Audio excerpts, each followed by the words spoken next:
Hey everyone, in this quick tutorial I'll share a few simple but powerful tips for beginners working with particles in Nuke.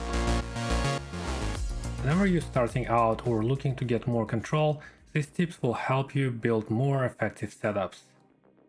Let's start by setting up a simple particle system. We'll need a card to act as emitter source, a particle node and a sprite texture to define appearance of our particles. I like to keep my particle setups lightweight, since they can get heavy pretty quickly. One way to optimize performance is to avoid using high resolution images for your sprites. So we don't want to use 2K image resolution for our sprites. Let's just define a new format and we will call it sprite. And let's make it 64 by 64 pixels. Right. Now I like to use radial most of the times because it's pretty simple. And let's set it up in a similar way. To correctly apply color from particle system to sprite texture, we'll use blend mode node and set it to modulate mode. This mode multiplies sprite texture by vertex color, where the particle's color and opacity are stored per particle. Let's check our card setting.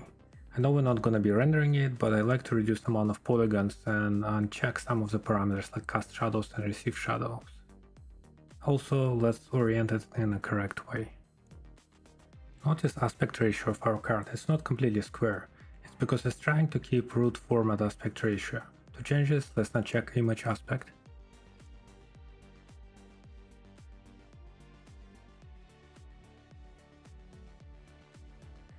Alright, we got some particles shooting upward. So how do we apply this setup to something like creating dust motes? We don't want new particles to constantly appear over time, instead we want the entire volume to be filled with particles right from the first frame. To do this we need to control the emission rate. One way is to animate the emission rate manually, but a more efficient method is to use expression that emits a fixed number of particles only on the first frame. I like to use an expression like this. Let's go to emission rate and create an expression here. So what this expression does, it will check if frame is equal 0, it will return 500, otherwise it will be returning 0. Now what we can see is the particles appear on the first frame, but then they instantly shoot up and disappear from frame. Now we need to stop them moving in uniform direction. To do this, edit velocity parameter. Okay, now they're staying in place. But what you can notice, our particles are distributed only on the vertex points of our card. In order to change it, we need to emit not from points but from faces. But what we notice now is that they disappear after frame 10.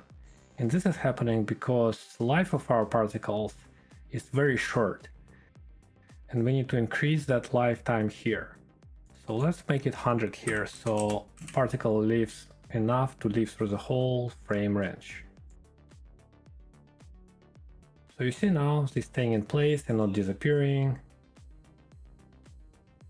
But we don't want them to stay in a flat surface like that.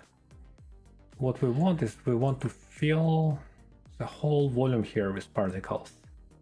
How do we do that? We would need to use particle expression node for that. Let's create one real quick. We want to keep x and z parameter exactly the same as it is when particle is created, but we want to change y parameter so they're evenly distributed in some volume. Let's create a variable called height and assign a random value to it. As you can see, that variable would be assigned per particle with a different variable per particle. Keep x and z parameter exactly the same as it is when particle is created, but we want to change y parameter so they're evenly distributed in some volume. Now what we can do is we need to create a vector here. We'll use v for that, and now we will use x parameter of position. We will use our height variable for y, and we will use z parameter of position. Okay, as you can see, now we filled a cube with our particles. But what's happening now, as you can see, they all over the place. What's going on? So what's happening is, every frame, when that expression gets evaluated, we assign a new height to a particle and it makes it jump all over the place. What we need to do is we need to check this checkbox over here saying only on a new. So what that will do is that will run this expression only once when particle is created.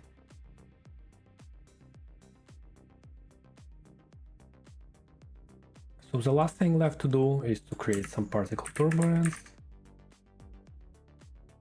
I don't like to edit these parameters 3 times, so what I like to do is I'm linking all of them because I want them to be uniform.